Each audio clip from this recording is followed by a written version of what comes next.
Hey there YouTube, it's Brendan aka Cliff Jumper. Welcome back. Today we're going to do a little driving around review of the Supercharged experience in a VR6 Corrado. Previously on Battlestar Galactica.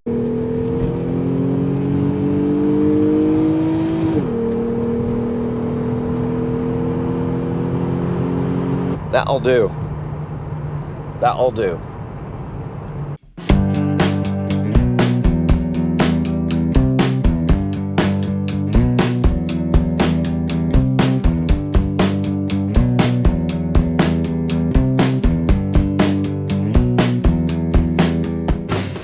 Some of you have been asking about, well, many people have been asking why supercharge it, why not a turbo?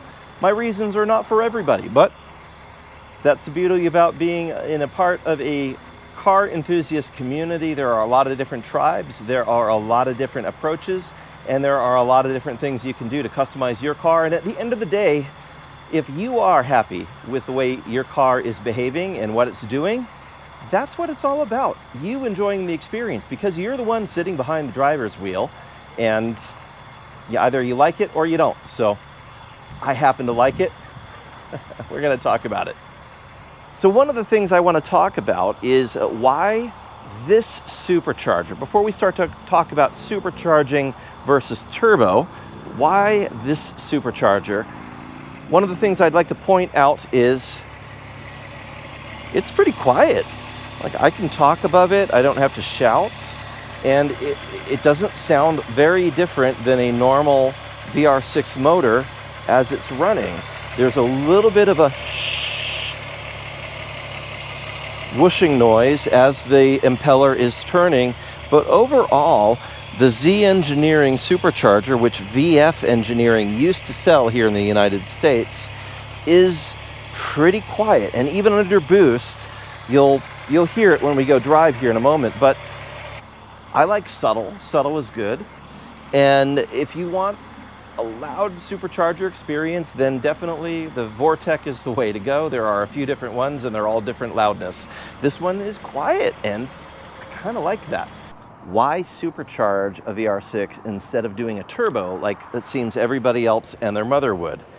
Well, frankly, I don't like to do things the way everybody and their mother does. And yes, it is possible to get a lot of power out of a VR6, especially a VR6 Corrado, if you turbo it. I have known a few guys and gals that have turboed their VR6s and made gobs and gobs and hundreds of horsepower doing that, but that's not really what I was after. I was not looking for a track monster or something that would be unusable on the street. I have noticed that with some of the folks that do the turbo approach, they end up very unhappy with the traction situation unless they do an all-wheel drive conversion, which it is possible to do. The Corrado has the center tunnel that allows you to put on the synchro system, or you could even do a Mk4 Haldex system. There's someone that I am aware of down here in Southern California that's done a Mk4 R32 conversion and supercharged it. That thing is a beast and it's awesome, and I love that build. But that's not what I was after. I was actually really happy with the VR6 experience as it is, and I just wanted a little bit more. I wanted the cool factor of having a supercharged VR6. And while a turbo is also very cool, a turbo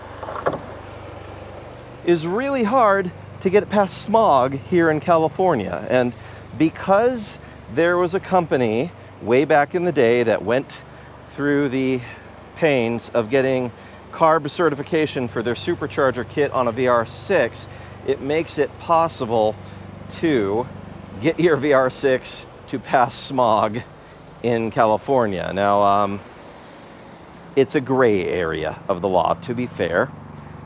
To be very fair, it's a gray area. I'm comfortable in that gray area because I've kept all of the emissions equipment on this car. It runs clean. It will pass the sniffer test. It is not doing anything to pollute the environment. All the carbon canister and evaporative re-up intake, all that fun stuff is still in there. We've just added a little bit of power, and because it's tuned well, it probably runs cleaner than a regular software stock VR6. So I don't really have any moral issue with a little gray area in terms of getting this past Smog with the carb exemption from a company that went through the process and no longer exists. That's also important to note. There's just a cool factor. There's something cool about having a supercharger on a VR6 and not a turbo, but I can get it past Smog here in California, and that helps. And I was not looking for a ton of power, just a little bit more, and that's exactly what I got with this supercharger setup. Just a little bit more power, right where you need it, right at the top end. Some fun whooshy supercharger noises right at the top end. Other than that, it's quiet. It gives me the Wookiee noise I love. It's drivable. It's no drama. It's a win-win. So I'm very happy with this setup. So let's go check it out on the road and see its characteristics. Well, as some of our more astutely observational viewers have noted in a few videos, this still has an automatic transmission. And yes, there's a story behind that. When I was a newlywed, my wife had an automatic VR6 Corrado, and she liked driving it. When I went to go buy this, we made a deal that I would get an automatic so that she could enjoy driving it also. And then when the automatic transmission died, I could replace it with a manual transmission. Well, we got the car with 55,000 miles. It now has 206,000 miles, and the automatic transmission is still hanging in there. Now, I've done a little bit of work on it. The valve body needed some work, and I've just done a little bit of maintenance. So it's okay. I mean, people ask me, why don't you just move really quickly and swap it out? I do have a manual 6-speed transmission waiting to go into the car, and it's built. I do need a few parts before I'm ready to put it in, but I'm close. I need the custom drive shafts and throw-out bearing and a few little things. But other than that, it's pretty much ready to go in. Just waiting for this transmission to die. And I'm gonna be a man of my word and wait for that transmission to breathe its last before I do swap it in. So that will happen. I will put in a manual transmission. In the meantime, I've got a Mk4 R32 with a manual 6-speed, and I can scratch that itch whenever I want, jump in that. And one of our Jettas is a manual as well, so I can get my manual transmission fix anytime I want. In the meantime, this is more like a grand tourer. It was one of the purposes in building the car the way I did. I did not want a track fiend. I did not want a garage queen. I wanted a driver, and specifically I wanted a grand tourer that I could get on the road, drive up to LA, drive up the coast, drive to car events, tootle around, and enjoy the drive. So an automatic transmission in Southern California makes a lot of sense because there's a lot of traffic here, if you weren't familiar with that fact.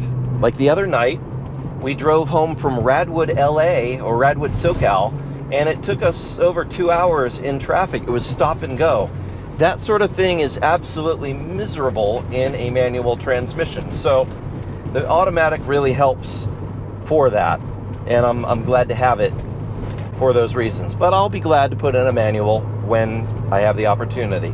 It just hasn't hit yet. And maybe having the supercharger in this car is going to help us along in that direction, because I wouldn't be surprised if the added torque, well, let's just say it helps the transmission along its way with wear and tear. The supercharger is super quiet. That, again, kind of talking about at idle, it was very quiet, but even driving down the road, you really don't hear the supercharger until you get into high RPMs with actual boost happening. But one of the driving characteristics I really like about the supercharger is it's smooth. It has not affected the drivability of the car negatively at all. When you're not in the throttle, it feels just like a regular VR6. It's no drama. There aren't any weird idle characteristics. It doesn't run any rougher. If anything, it runs a little smoother than it did without the supercharger, and I think maybe that's because I put a flow straightener in front of the mass airflow sensor to help with the airflow there and the sensor readings, and it's got a really rock solid idle now. Going down the road, really solid vacuum, no issues, no drama. And the deal is, the boost is low boost on this build. It's only like 6 pounds of boost at the high end, so it does not have a dramatic power surge like a turbo. So I'm gonna bring it down here and let's sway in.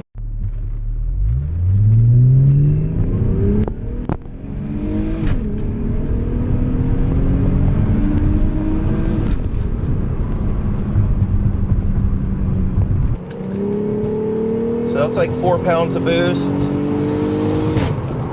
And you hear it start to make noise a bit at that high end there. I think there might be a boost leak up at that high end, because I'm seeing it hit about 5 pounds of boost, and then it just stops there. But the supercharger itself, there's kind of a shh noise happening from under the hood. That could be from a small leak somewhere letting the excess boost escape, which frankly I'm not really that concerned about, because it's making good power delivery. It's smooth. It's extra power, but it's not like kick you back in the pants kind of power like a turbo coming on boost would be. It's just there, and that is really what I wanted in this build. So very low drama. It's, other than not having the right hardware to install it, the installation was pretty straightforward, and it is just, the power's just there. So I'd bring it back here and do a little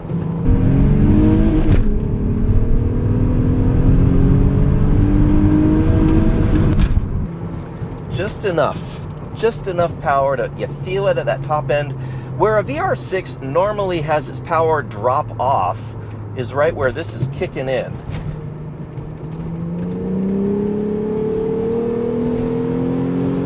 Right? Yeah. With the quiet supercharger, I've also noticed you hear that Wookiee noise, which the VR6 is famous for. And I'm really grateful for that. I would have been okay if, under boost and under higher RPMs, there was that, the supercharger noise. That's fine. But I really like the VR6 noise, and it's really nice to hear that even louder because it's making more power with a supercharger. Now, how much more power is it making? Well, it's hard to say because my setup is a little weird compared to most. Before I added the supercharger, I had already done a mild build on the motor. It's got a ported head, a 2.9 liter intake manifold that is port matched to the head. The exhaust manifold is port matched to the head. It's got bigger injectors, fuel pressure regulator, cams, bigger throttle body. It had a modified mass airflow sensor for more flow. There were a lot of little things that we had already put into the naturally aspirated build here. We also raised the compression ratio. That's kind of a factor. The stock compression is about 10 to 1. We raised this to about 11 to 1. So that's on the high side for a boost build, which is another reason we're not doing high boost, especially non-intercooled high boost. This is very intentionally a low pressure system. The mapping is designed to keep that air-fuel ratio very safe and not go crazy with the timing advance either, so that we don't melt any pistons while we're having fun with this. All right, so do a little throttle building and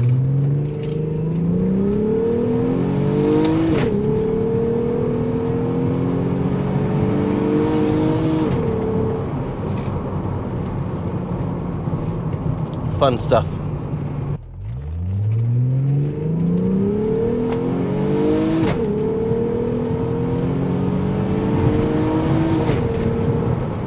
Hours later. So here we are at idle, and you couldn't even really tell there's a supercharger on it. It's totally quiet, very tame. Doesn't sound really any different than a regular VR6, which is great. I love that about this, that it's not totally announcing itself. Now there is something to be said. There is a little cool factor for if you got one of those Vortec chargers and it's going, well, you're sitting at idle, but having had a loud charger like that before on another Corrado, it loses its charm if you're driving the car a lot. It starts to be a little annoying. We're going to go out on the freeway, and I'm going to let you hear what the car sounds like on the freeway when you're just cruising, and it's pretty tame. And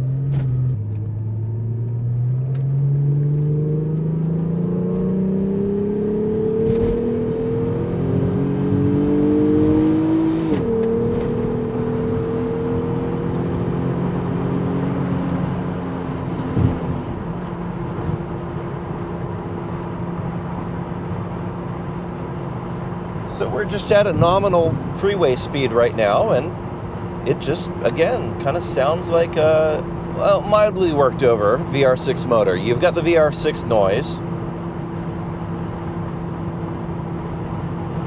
but you don't have any obnoxious supercharger noise happening. It's pretty muted. And then when I decide to get into it,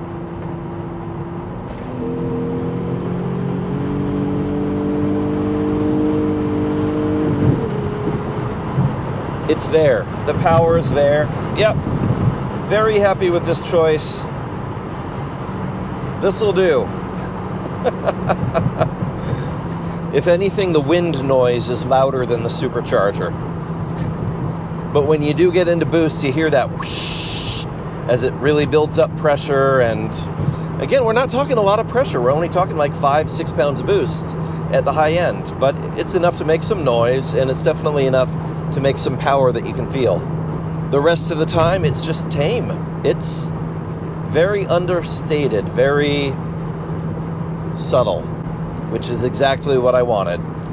Something I could drive around, drive long distance, and not have it drive me nuts from the noise, and enjoy the experience, and just have a little bit more power. To quote Nigel Tufnell, this one goes to 11. It's one higher. One viewer had asked, well, what is it doing to the motor? What are your oil temperatures and water temperatures looking like with the supercharger? And I've done a lot of additional cooling work on this car. I've got an external oil cooler. I've got an auxiliary cooler with both of those things, plus a low temperature fan switch and a low temperature thermostat. It's running pretty cool. I'm looking at my water temperature. I've been driving on the freeway for about 15 minutes now. My oil temperatures are 198 degrees. My water temperature is about 170. So probably a little low. The ambient temperature outside is 60 degrees right now, so it's cool. On a typical Southern California day, which I did drive this through that, it was 80 degrees out, and I was seeing oil temperatures about 212. And I was seeing water temperatures about 200. So would I recommend this to anybody else? The answer is yes. If you're looking for a power enhancement that is not crazy over the top, that is going to give you just a little bit more power than the VR6 already makes, this is a good choice. If you do want to make like gobs of power, like I was just hanging out with one of my friends who's put a turbo kit on his R32, well, you know, there's ways to spend a lot of money and a lot of time and a lot of effort to make a lot of power. Throwing in an R32 motor and turboing that, you're going to make a lot of power, and there's going to be a lot of sound and fury that comes along with that. This is not that experience. This is just very subtle and gentlemanly, if I could use the expression. It's tame. It's power under control. Responsible power, if you will. I don't know how responsible I'm going to be with it, but I'm enjoying it. This is something that I've wanted for a very long time. Essentially, since the VR6 came out, I wanted a supercharged VR6. It took me 10 years of having this VR6 Corrado before I could finally have the supercharger experience, and it was worth the wait. I'm thrilled. This is a lot of fun. Oh yeah.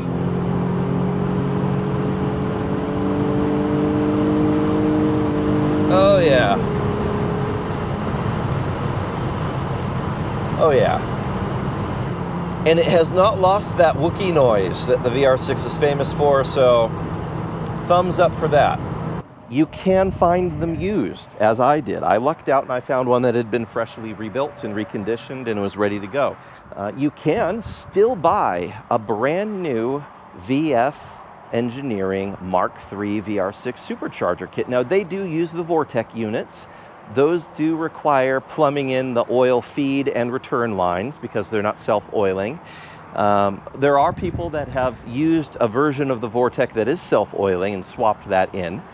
You can run it with the Supercharger in a clocked position where instead of coming up this way and going into the intake without an intercooler, you can have it go down and run an intercooler in the middle here and have it sweep back around and go in up top. I have also seen a couple of setups where they have put a very small air-to-water intercooler in here in between. Now that is really hard to manage on a Corrado. There's a little bit more room on a Mk3 where you can fit that. I've also seen custom intake manifold setups where they've built in the air-to-water intercooler right here in the middle of the intake manifold. So it comes in, intercooler, and then in there. But of course that would require custom software and tuning, and these folks are either going with custom dyno tune or standalone fuel management, and that was a lot more work than I wanted. I wanted something off the shelf that would just work. So anyway, yeah, that's it. I'll report back with more long-term stuff as we go through life with the Supercharger. I'm planning to drive it to some car events coming up here, and probably the USS Midway event that's going to be coming up on Tuesday. We'll take her out, see how she does. But again, I've already done the several hundred mile shakedown cruise, and she was great. So I don't really expect any drama. Thanks for tuning in. Let me know how I can be praying for you. If you've got a project that is driving you nuts and you just need some prayer that's going to come together, or you got something serious going on in your life, feel free to reach out, drop me a comment, or send me a direct message. I'll be praying for you. And if you have not subscribed already, please subscribe. Why not? Doesn't cost you anything. God bless, Merry Christmas, and go supercharge something. And on that terrible disappointment, it's time to say goodbye. We'll be back.